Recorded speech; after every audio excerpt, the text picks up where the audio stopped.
തട്ടുകടയിലുണ്ടായ സംഘർഷത്തിനിടെ പോലീസുകാരൻ കൊല്ലപ്പെട്ടു. കോട്ടയം വെസ്റ്റ് സ്റ്റേഷനിലെ ഡ്രൈവർ ശ്യാം പ്രസാദാണ് മരിച്ചത്. നിരവധി ക്രിമിനൽ കേസുകളിൽ പ്രതിയായ പാറമ്പുഴ സ്വദേശി ജിബിൻ ജോർജാണ് ശ്യാം പ്രസാദിനെ ആക്രമിച്ചത്.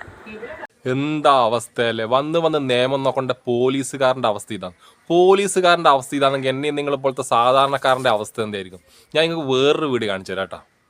സ്കൂൾ വാർഷിക ആഘോഷങ്ങൾക്കിടെയാണ് യുവാക്കളുടെ അതിക്രമം നടത്തിയവരെ പോലീസ് കസ്റ്റഡിയിലെടുത്തു.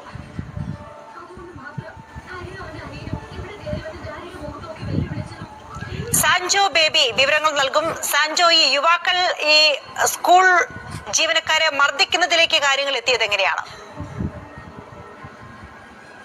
അഞ്ജിത, ഇന്ന് വൈകിട്ട് 5:45 സംഭവം. Kozhikode Samoothiri higher secondary school ജീവനക്കാർക്ക് നേരെയാണ് യുവാക്കളുടെ മർദ്ദനമുണ്ടായത്.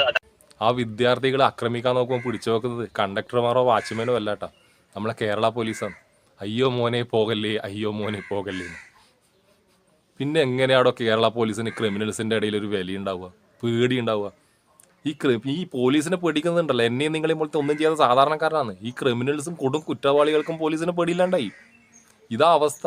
ഇവനെ ശരിക്കും പറഞ്ഞാൽ ആ വീഡിയോ കാണുന്ന എനക്ക് നിങ്ങൾക്ക് ഓനെ ഒന്ന് കണ്ണുമുറി കൊടുക്കാൻ തോന്നുന്നില്ല. 4-5 പോലീസുകാരുണ്ട്, എന്നിട്ട് ആ ക്രിമിനൽസിനെ അവരിങ്ങനെ പിടിച്ചു വെക്കുന്നു. അയ്യോ അങ്ങോട്ട് പോയില്ലെന്നും പറഞ്ഞു. ഇതുപോലുള്ള പ്രശ്നങ്ങൾ നമ്മളെ നാട്ടിൽ കൂടാൻ വേണ്ടിയിട്ട് ഒരു കാരണം നമ്മളെ മെയിൻ സ്ട്രീം ചാനലുകാരാട്ടാ. ഈ ചാനലുകാർ ഈ കഞ്ചാവ് കേസിലും അടിപിടി കേസിലും പിടിക്കപ്പെടുന്ന ഈ പ്രതികളുടെ മാതാപിതാക്കളൊക്കെ പോയി ചോദിക്കും, നിങ്ങളെ മകനെ പോലീസ് അടിച്ചോ പിടിച്ചോ, പിന്നെ ഇവനെല്ലാം പോലീസ് ഉമ്മ വെക്കോ വേണ്ടേ? അല്ലേ ചാനലുകാർ, നിങ്ങളുടെ നാട്ടിൽ സാധാരണക്കാരൻ എന്തെല്ലാം പ്രശ്നങ്ങളുണ്ട് അതിലേക്കെല്ലാം നിങ്ങളെ ക്യാമറ കണ്ണുകൾ ചെരിപ്പിക്കട്ട. ഇങ്ങനെയുള്ള കേസുകളിലൊന്നും പോലീസിനെ വിമർശിക്കാൻ പോകല്ലാട്ട. അങ്ങനെയെങ്കിലും നമ്മളെ നാട് കുറച്ച് നന്നാകട്ടെ.